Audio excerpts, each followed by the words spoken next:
And now I hand over the stage to our knowledge partners. Thank you.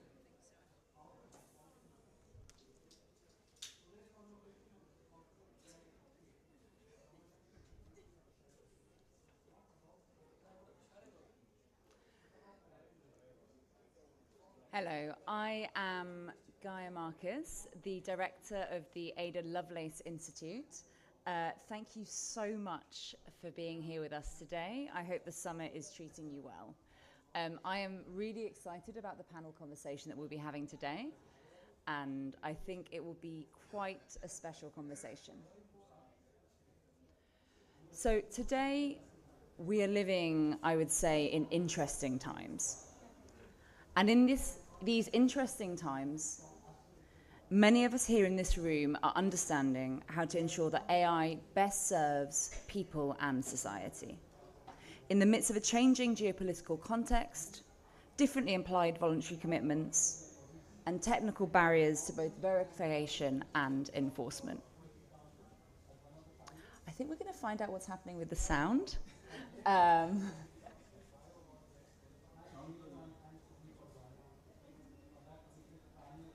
Is the sound okay with people in the room? We can really hear the conversation behind us, but can you all hear us? Great. Okay. We are professionals. We will continue in that case. We'll start again though. Hi. So that was the dress rehearsal. Thank you for joining us for said dress rehearsal. The mics are working. We're warm. We're ready. I am yet again Gaia Marcus, the director of the Ada Lovelace Institute. And I would really like to say this is the kind of panel that you only can get at a summit. So I'm really excited that we're all here. So reflecting on today, we reflected that these are very much interesting times. But within these interesting times, many of us are here to understand how to ensure that AI best serve people and society in the midst of changing geopolitical context, differently applied voluntary commitments, and technical barriers to both enforcement and verification. Now, at the Ada Lovelace Institute, which is an independent research organization focused on ensuring that data and AI work for people and society, we approach this question in many different ways. We tend to center the voices, experience, and hopes of diverse publics and peoples. We build evidence of the real-world impact of data on people and society, and we convene diverse voices to tackle the big questions this all throws up. Now, for us, one of the real big questions is how we ensure that like-minded countries work together to ensure that AI is properly governed with risk and responsibility with the right actors. And I am joined by a truly one-off panel to kick the tires of this question. We're here to look into 4 key questions. Is it desirable and indeed possible to reach international consensus on red lines for AI? What might the vehicles be to drive this consensus? What are the options for feasible and proportional enforcement? And what are the actual practical ways forward, given the geopolitical context that we're in? Now, what we're going to have today is a series of opening remarks and provocations from our speakers, who I'll introduce as they come to speak, and then a mediated conversation between all of us. We will then open it up to Q&A towards the end. So please, if you have any burning questions, do keep them ready. I think one of the benefits of this room is we should be able to have quite an open dialogue between ourselves and the speakers. So to kick us off today is Ruman Chowdhury, Executive Director and Founder of Humane Intelligence. Thank you. Thank you. There we go, we're on. I will also project a little bit with my voice. So one thing I'm very excited about, just to start framing the conversation around red lines and what red lines means, is first we have to have an approach of how we want, what is the mechanism by which we arrive at red lines. And there's really 2 models for us to think about, and I think there's something for this panel to digest as well, and maybe for us to dig into.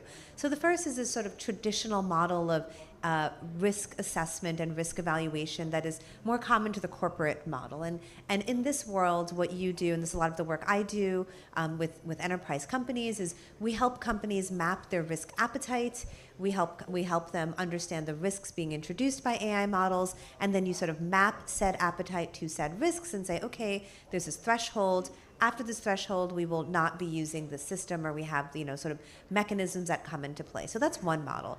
Often the red lines conversation, though, is really about extreme risk. So extreme harm, things like manipulation or runaway AI systems or nuclear and biological weapons. And actually, in that case, there is sometimes a different model, and it's sort of known as like the vaccine model. So just in this scenario, you could have a disease that kills 5 out of 100 people. You can go in a lab, a scientist can go in a lab and let's say create a vaccine for that disease that only has a mortality rate of 1 in 100 people.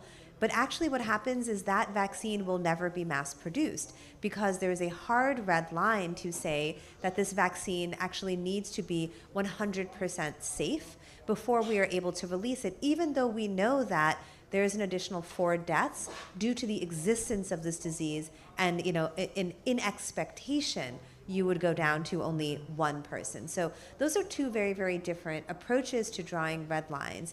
Why is that important here? Because that changes the mechanism by which, actually, frankly, most companies work in identifying risk, and also changes the mechanism by which we even think about test and evaluation, which is specifically what I work on. How does that change?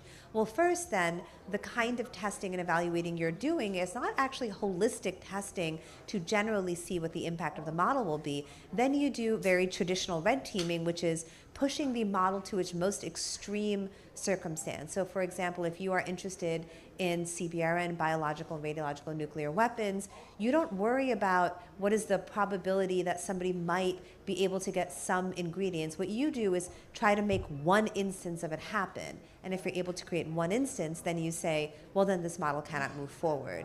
And again, I think because we have not had clarity on which mechanism of red lines we want to draw, we cannot then back into clarity on how we can even have multilateral agreement on testing or enforcement. Fantastic, thank you. We're now going to hear from Guilherme Fitzgibbon Alves Pereira, who's the Special Advisor on AI for the Ministry of Foreign Affairs of Brazil. Thank you, Fitz. Thank you, Gaia. Just a quick adjustment here. So I want to take a slightly different look from what Roman just said. We're going to hear from the policy side on how we consider red lines in Brazilian internal and foreign policy in this case. We are currently working on an AI draft, on a draft AI law in Brazil that's currently being discussed, and it takes a slightly different approach to what red lines actually are in this case. Usually the discussion around red lines is centered around runaway systems and extreme risks, but in our case, we are taking a slightly different approach in terms of applications. We don't want AI, no matter whether it's runaway or extreme or any other technical quality to it that changes its actions. We are taking a look into what kind of applications might be unsuitable or unacceptable in certain contexts, for example. We've been advancing the domestic AI regulation through this bill, and the approach classifies systems according to their potential impact. It's somewhat similar to the EU AI Act, but with some sectoral adaptations for us, so that sectors can be more or less averse to risk. And there are some things that we consider to be unacceptable risks, such as the use of AI on health-based systems, or threats to safety and security, threats to democracy and to information integrity, or threats to fundamental rights. Those are the kinds of risks and red lines that we are defining through the AI bill. And there's a specific point on the bill that mentions using AI for manipulative behavioral systems, or so to speak, mass manipulation. And also for predictive criminal profiling, autonomous weapons, and mass biometric surveillance. Those are the red lines that are being defined in the law. So we're not taking a very specific approach as to how AI does things, but what it's doing those things to. It's a slightly different approach.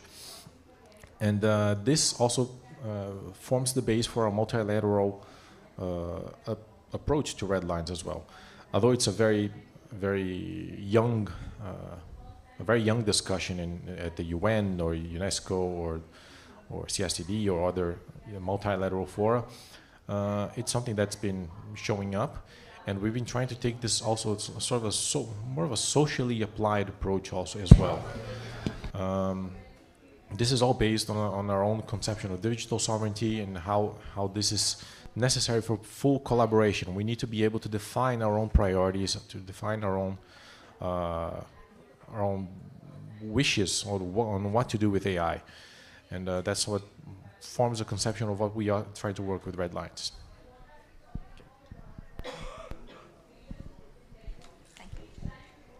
Thanks so much. A pleasure to be part of this conversation, and thanks to Ada Lovelace. I think we need to consider, as technology evolves, its functionalities and behaviors manifest. So in some sense, what's prohibited may not always be possible to anticipate and freeze for eternity. And therefore, a list of use cases, which is the approach broadly that the law takes at this point in time, may not be illustrative of imaginable harms that are egregious. So this is something we have to hold on to, because today's green lines may be tomorrow's red lines. And that way, the EU's AI Act, Article 5, has provided a set of red lines on prohibited AI practices or behaviors. But nobody anticipated the development of AI tools like Grok that generate non-consensual explicit images, and Grok is a civilizational crisis. So at some level, this has generated a huge debate in the EU among the policy community, civil society, gender equality advocates, and others, and the Commission has currently instituted an inquiry. But that is under the Digital Services Act. We do not really have a human rights benchmark to really evaluate this. So in the case of the EU, the providers of general purpose AI systems that are seen to carry systemic risk, which is what the law says, have such obligations. But my submission would be that given the ever-expanding affordances, functionalities, and use cases of AI innovation, all AI technologies may need a baseline of fundamental rights assessment and post-market monitoring. You have to watch AI so that it doesn't watch you. So this baseline is as important as defining behavioral red lines. I have a second point to submit to, which is about upstream concerns, which is about the production of AI. So we're not only looking at the application of AI and the behavior of AI once it's produced. We need to look at patently harmful stuff, which is patently harmful for society and ecology. For instance, how do we bring labor, nature? In fact, in many Latin American countries, the rights of nature is actually constitutionally provided.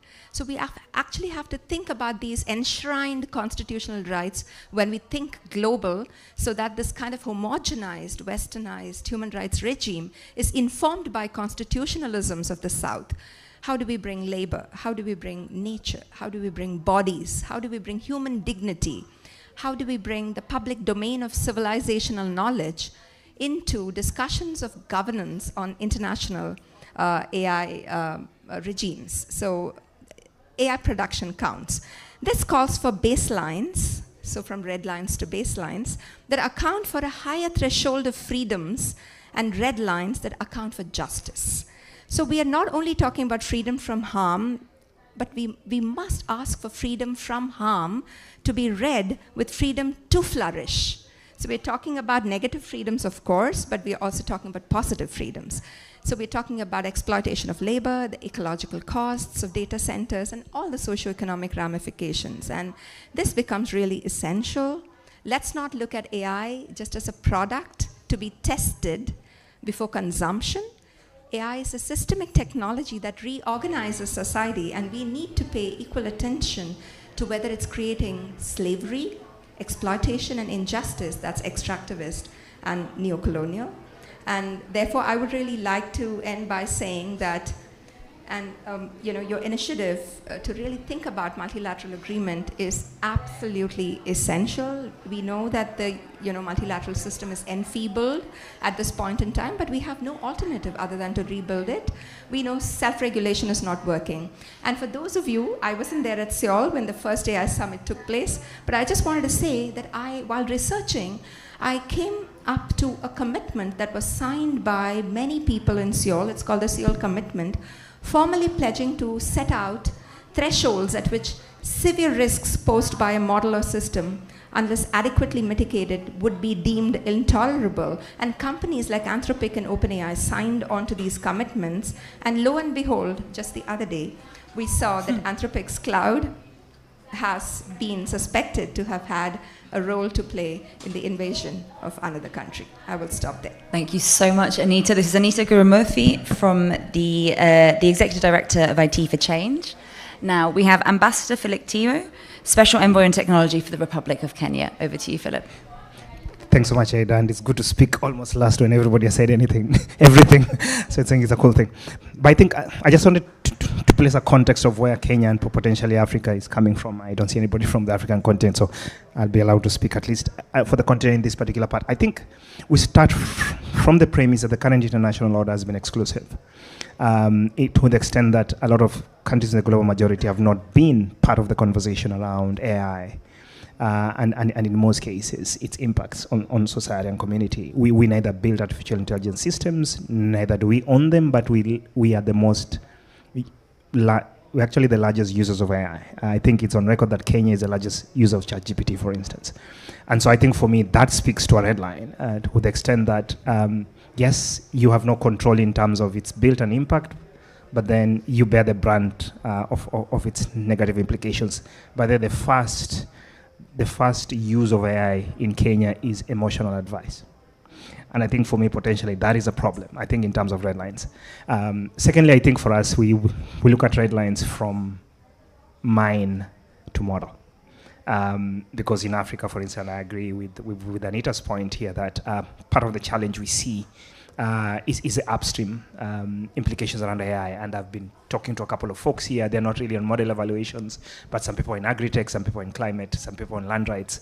And so it's to the extent that how do you ensure that part of the conversation is not to have this multilateral agreement that only talks about technology, but actually talks about how technology in this technologically enhanced world has implications on real world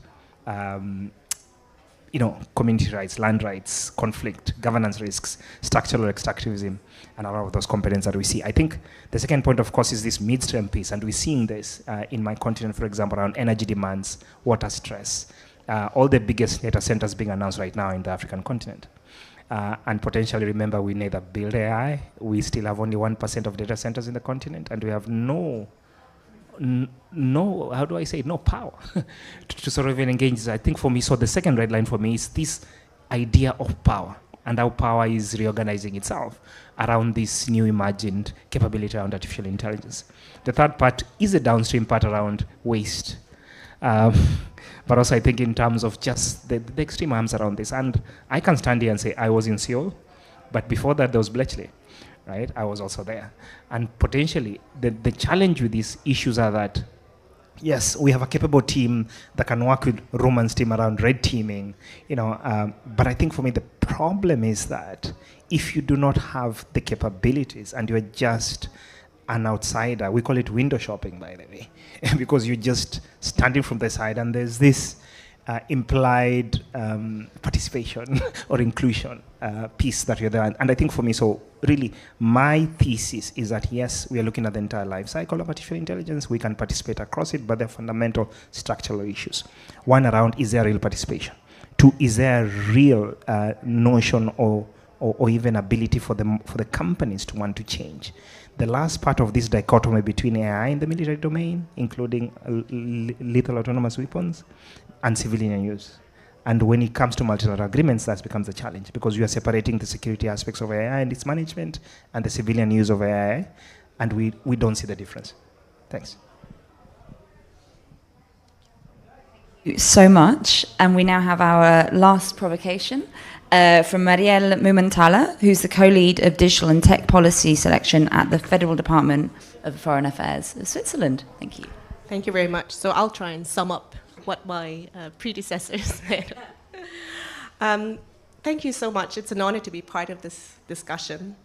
Many of you will rightly emphasize the importance of human rights, fairness, and inclusive participation in AI governance. From the Swiss perspective, I'd like to focus on how we turn broad principles into practical, enforceable action, and what Switzerland can contribute, especially in the lead up to the AI summit in Geneva in 2027.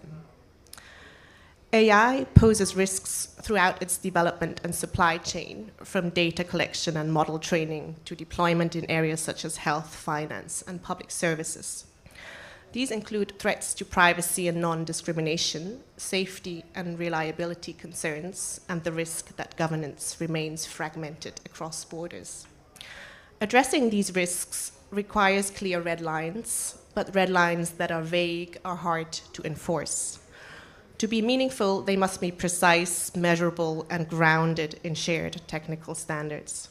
This is not just a matter of good intentions. It determines whether we can monitor, audit, and hold actors accountable. Because AI systems span multiple countries and jurisdictions, multilateral cooperation is essential, and Switzerland has long supported international collaboration on technology governance, whether through the OECD, the Council of Europe's AI Convention, which we see as a success, or processes at the UN. We see these efforts as building the foundations for interoperable approaches that reduce fragmentation and support consistency. Looking ahead to the AI summit in Geneva in 2027, Switzerland aims to help shape a practical multilateral agenda that bridges technical expertise, regulatory experience, and diverse geopolitical perspectives. Geneva is home to key actors, and we are committed to using that ecosystem to advance shared definitions, monitoring tools, and capacity building mechanisms. We also recognize geopolitical realities. A single binding global treaty on every aspect on AI may be unrealistic and in the short term. That's why Switzerland supports incremental progress, coordinated standards, shared incidents reporting, mutual recognition of compliance regimes, and collaboration on public procurement strategies that reinforce red lines through incentives as well as rules. In these efforts, Switzerland offers neutrality, convening capacity, and an inclusive platform for dialogue. Our goal for 27 and beyond is to help achieve consensus on what matters most and to translate that consensus into governance frameworks that work in practice. Please do join me in thanking our speakers for their opening provocations, because I thought it was a really wide-ranging, perfect introduction to the concept of red lines and how we take it, I think, from the slightly rarefied boardrooms that these conversations on red lines are often had into practical enforcement. We are now going to have a bit of a conversation for 10-15 minutes with the panel, and then I will be bringing the rest of the room in, so please do start gearing up with your questions. Roman, you and I have been in many rooms recently where red lines are very differently discussed. And I wondered if you could give the audience a bit of a feel for what you're hearing when people talk about red lines, and maybe the delta between what we've heard so far and what you've seen. I'm really grateful for that question, Gaia. So most of the rooms that, for those of us who have been working in, whether you call it safety, security, responsible use, it has many ethics, it has many different names over the past 10 plus years. The rooms of like the more extreme risk people, that's where the red lines conversation started. And the red lines conversation started around things like runaway AI systems, self-replicating AI systems that you couldn't shut down, ones that would, set off nuclear weapons, build bioweapons, things like that. And this is why I started with, a provocation about what exactly are we testing for? Now, bringing in the perspectives of my very practically applied people on the colleagues on this panel, it seems that what people are actually looking for red lines on is navigating these difficult, intertwined socio-technical conversations. So whether these are ongoing conversations about whether we are protecting nature, which I very much appreciated you bringing up the idea that in some places, the rights of nature and animals are protected.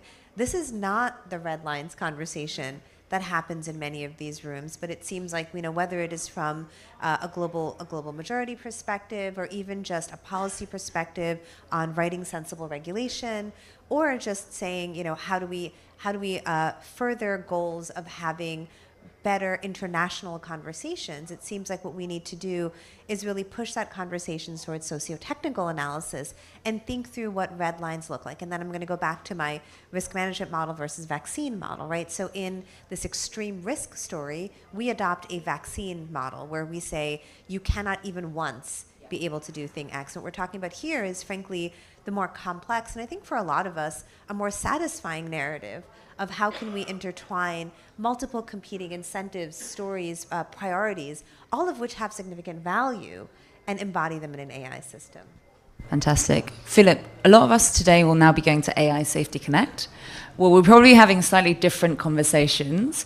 For the room, what do you want us to take from your experience in Kenya and the wider continent? What do you want us to be thinking of when we hear red lines?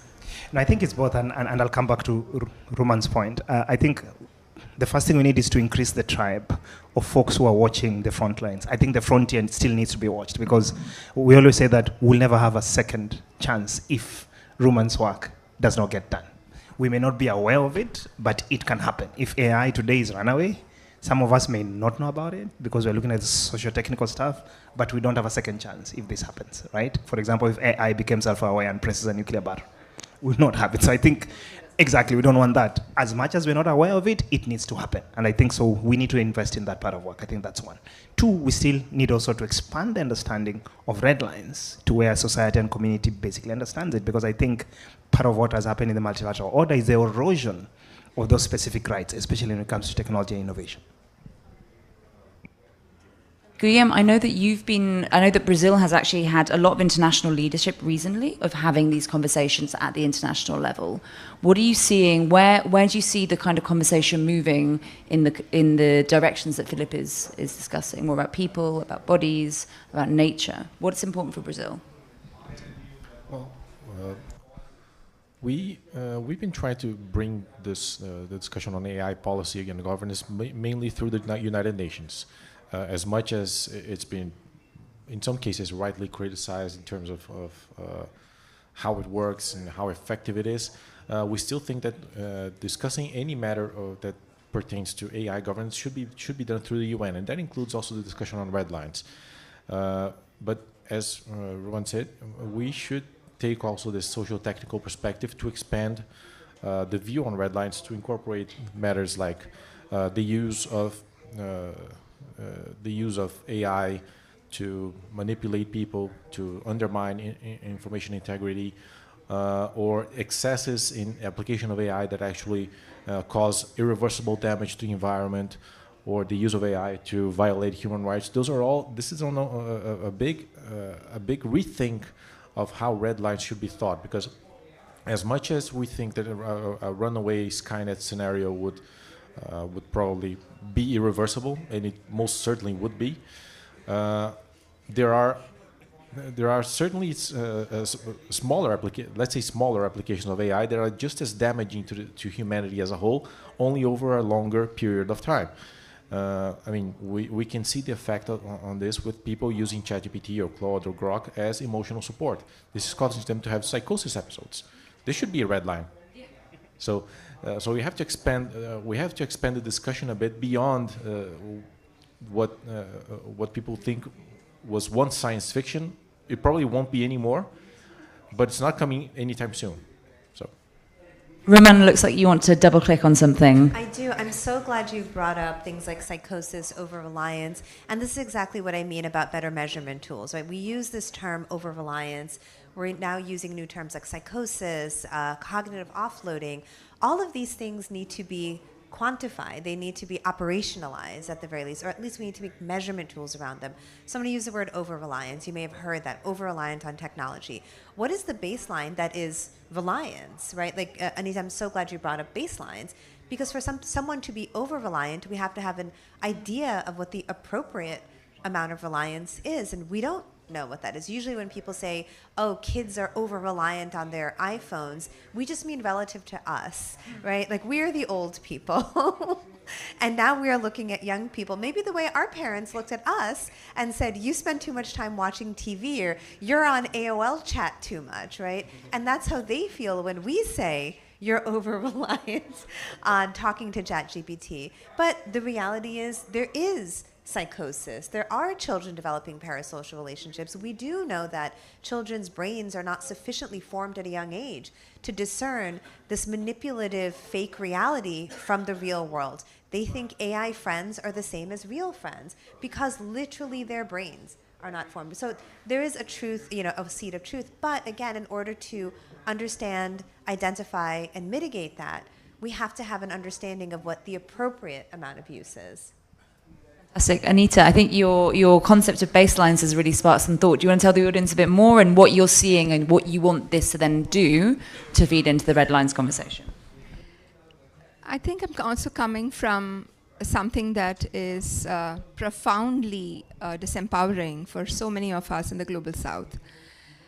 International trade agreements, for instance, prevent the opening up of algorithmic source code in our jurisdictions. And considering that we are dependent on foreign code to run our systems, even in public systems, electoral systems, for instance, or social security systems, it's impossible to open up anything.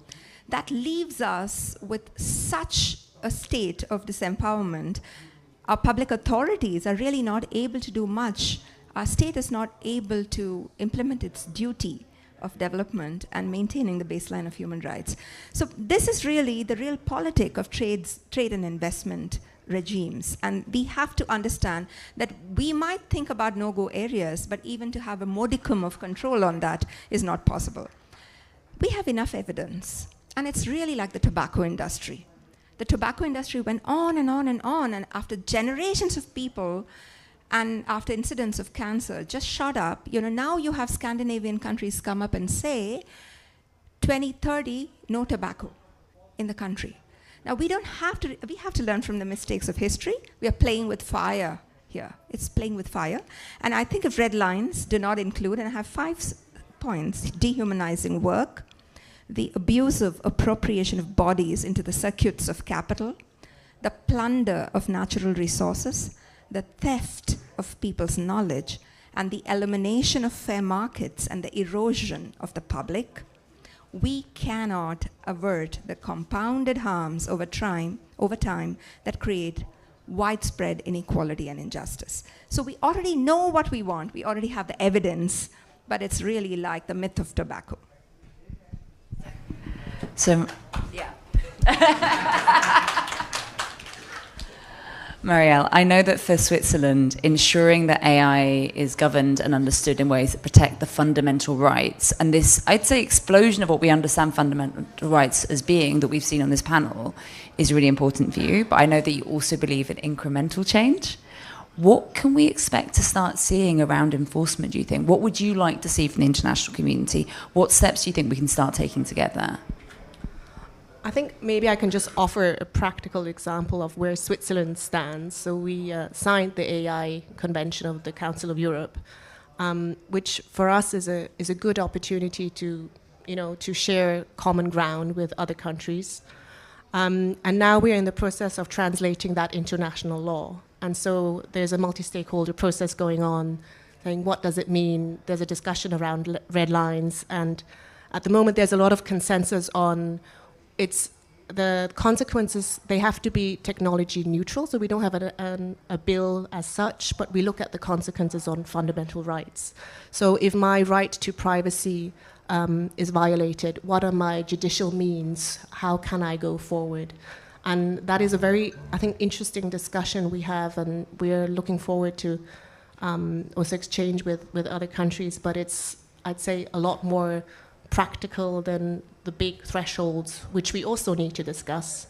But I think from an everyday perspective of individuals, we are currently focusing more on that approach.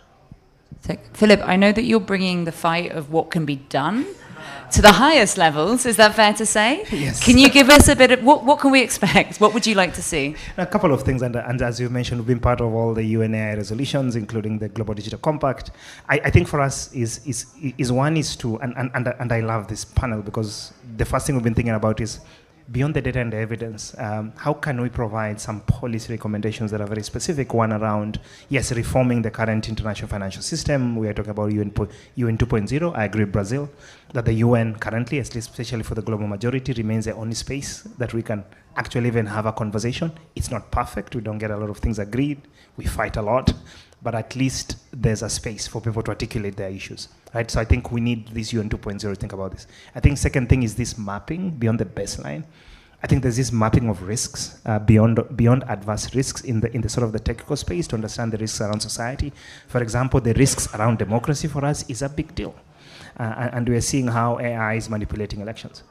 One person recently claimed that they manipulated Belgium's elections, right? One guy, right? So I think for us, I mean, how do we do this mapping at the highest level? Third point, I think, is to be bold enough. And I think it will take civil society, academia, governments, especially in the Global South, and Kenya, we are happy to always take the lead in that, is to begin to introduce these conversations in those spaces in the United Nations. And to include companies, because it's not enough for them to sign at an AI summit. This is not a binding space. We need to move this conversation to a legally binding space. Guillaume, would you like to come in on? Brazil was mentioned. What is your response to that? Okay. Well, we are in agreement. The UN is still the most legitimate part, and probably will be. Which is funny saying that in an AI summit that's not UN based, but there is enough. I mean, it's a fragmented. Excuse me. It's a very fragmented stage for the debate on anything related to AI nowadays. Everyone wants to have a say, and that's legitimate. I mean, everyone should have a say at least, because it's something that's potentially very upsetting to certain aspects of society, of the economy. But there should, again, coming back to the baseline, there should be a certain baseline that usually that remains, at least in the international diplomacy arena, that remains to the UN, and it probably will be for the foreseeable future. I mean, spaces like this, like the AI Summit, they're important for us to actually expand our perspectives and include companies, include NGOs, include academia, include developers, because the UN is very closed in within itself, into itself. So it's a very state-based forum. So it's important for us to have these spaces as well to sort of air out the discussion a bit and get new ideas. And that is an unplanned but brilliant segue to the audience. If we wanted to air out the discussion, can I get just a show of hands? Who has questions? You, sir, moved very quickly. There we go. 1, 2, and 3. And then we'll go for more questions. So brief, tight, and we'll do 3 in a row. Thank you. Can you hear me?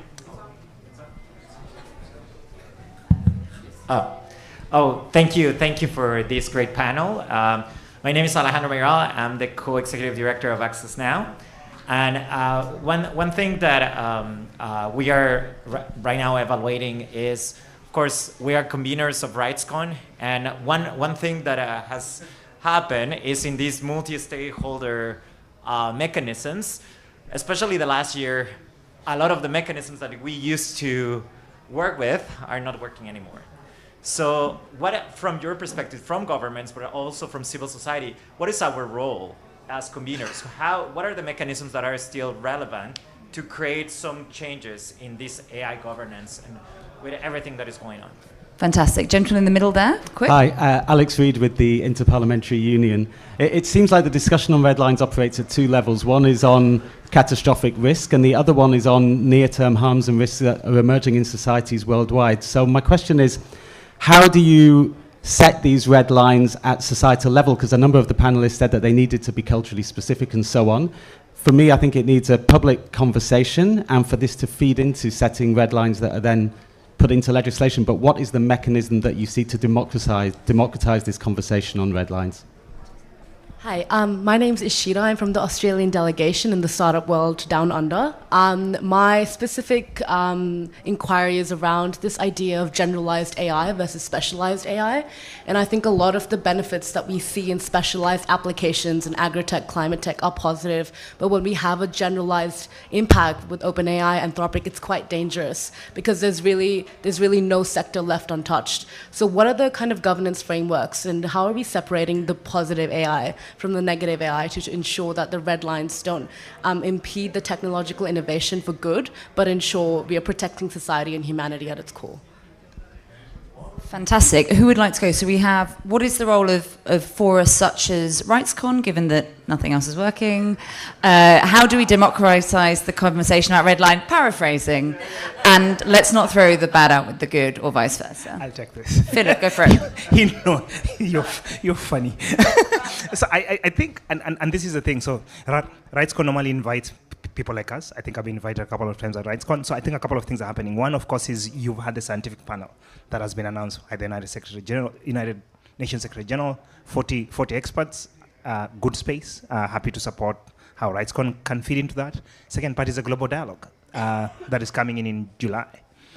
Third is a network of tech envoys. So Australia, myself, and Denmark are part of the convening of this. We're actually having a dinner tomorrow, so if you can give me something, we're actually planning on how we can power this space with the tech envoys. I think we have capability, in my view, and we are quite senior in government, so there you are. And hopefully we'll have a white paper from this panel. Pressure. I can talk to the second point, unless other people want to address the first question. We have 5 minutes. Oh, okay. Okay. All right, so to the second question, like this is why I meant in the very beginning about this sort of risk management model versus the vaccine model. Extreme risk calls for the vaccine model. It cannot even happen once, right? What we're talking about and what a lot of the policy conversation is about is how do we navigate, identifying this point. Now, I'm actually a political scientist by background, so I'm going to talk a little bit about constructing policy to people who actually construct policy. One of the problems is if you set a hard and fast threshold or hard and fast line, then literally what happens is just incentivizes company to innovate one under that line. If you say you can't have more than 100 million parameters, guess what? Every model is built at the same level of sophistication at 1 minus 100 million parameters. Right? That is literally just how, that is actually the story of DeepSeek, right? The story of DeepSeek is, given a construct constraints, they innovated and created this new method. So my concern about drawing red lines around socio-technical harms is, it is just an invitation to say, you can just do one less than, right? And is that really acceptable? Are we okay with only 3% of children having AI psychosis or something, you know what I mean? Like that just sounds ridiculous to say, but that's the world we end up in. So my suggestion would be doing test and evaluation based on, as I mentioned, like that risk management model where you're identifying threshold of risk as well as risk appetite, and then mapping that to some malleable red line. So it does, like this is why the term red line is not something that is used in the socio-technical community because of that problem. So red line implies a hard and fast line, but policy cannot be written around a hard and fast lines. The world changes, right?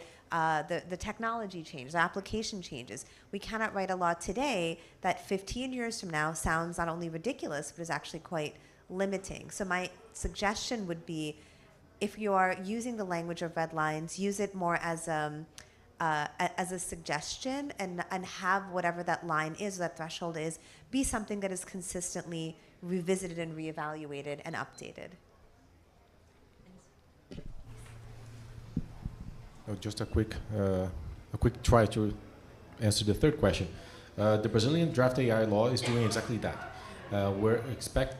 If it's approved, and we expect it to be approved this semester, the idea is that the law will create a system where specific sectors have different regulations regarding AI.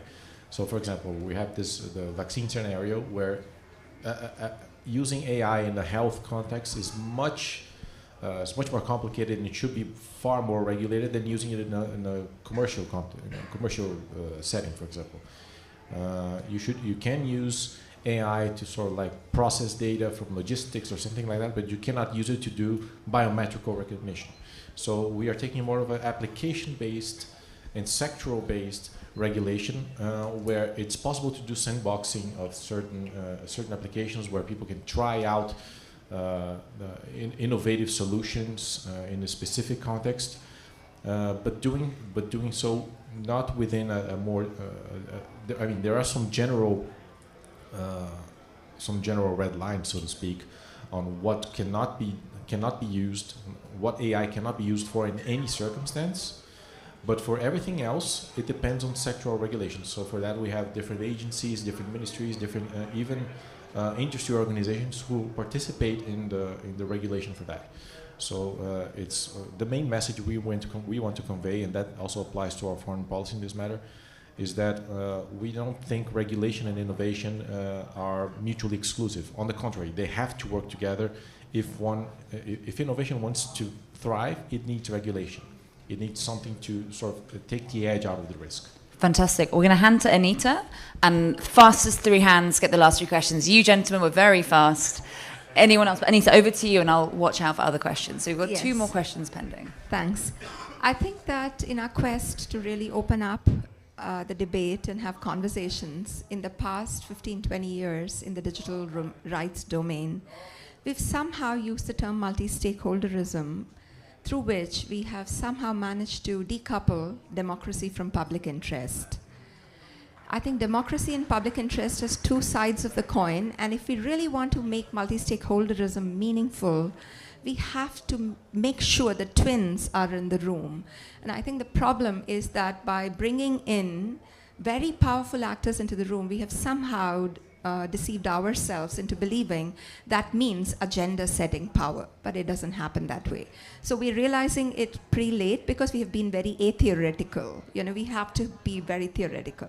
The second is, I agree completely that we need to have sectoral conversations, but I would also like to add that the debate can only be democratized if we bring constituencies who are voices of dissent, the food justice movement, the labor rights movement, people's movements for right to information, all of these folks talking really about what data is to them. So the question of AI cannot be separated from data justice. So I think to link these 2 and keep the conversation going is really important. And finally, to your point about malleability, I think the whole issue of malleability is very important because we're talking about a baseline of norms where questions of dignity, the right to truth, you know, Tarun Keithan, who is a scholar, has been talking about the constitutional right to truth in fake democracies of our times. So I think that there are a bunch of things to be done where we really have to go back to the ground and re-examine what democracy means in the moment of AI. Every time the mic's off. They're on. What happened? Oh, we're back. Thank you so much. Every time you speak, I get goosebumps. It's fantastic. You had a question. Yeah. I think we might be out of time. If someone has a very quick question, go for it. Go. You go. Okay. Second question. First of all, thank you for the very insightful panel. So I come from the Philippines, and I lead AI governance and AI delivery for the Ministry of Education. So you might think it's quite unique because my role is, first of all, innovating for speed, but also ensuring everything is secure, right? And I actually came in with this question prepared for the panel. So I'm actually curious how developing and third world countries can sort of strike a balance between inclusive innovation in AI. So for example, making sure our people actually get a seat at the table when it comes to international discussions, right? But also enforcing responsible AI red lines as discussed here, so we sort of don't fall behind in the global race.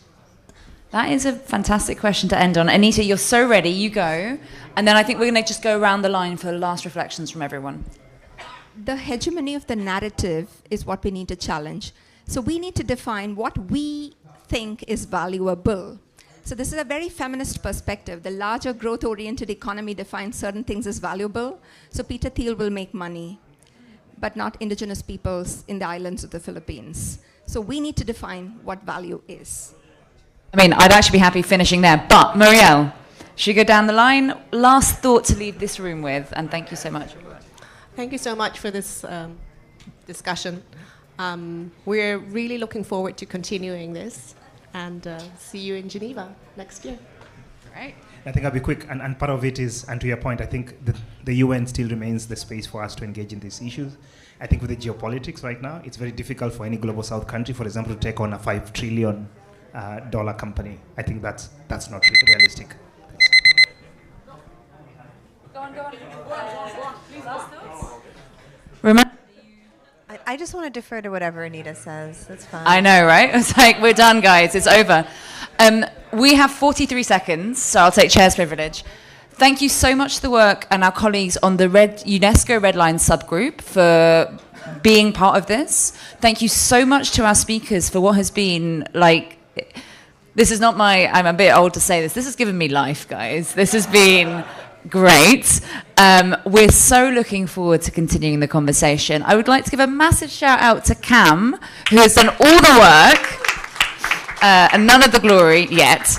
And please do, this is the beginning of a conversation for us. We're hoping to have it in Geneva soon. We're hoping to have it in any other international AI gathering. We see you coming forward. Please do scan that QR code. Please be in touch. We've been the Ada Lovelace Institute. Please, again, say thank you to my fabulous panel. Thank you, yeah. I request India AI team, Mr. Kapil, Mr. Amol, to please hand over the mementos. I request speakers to please stay on the stage. Speakers, ambassador.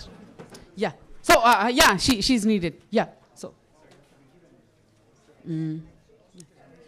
Correct? Yeah. There.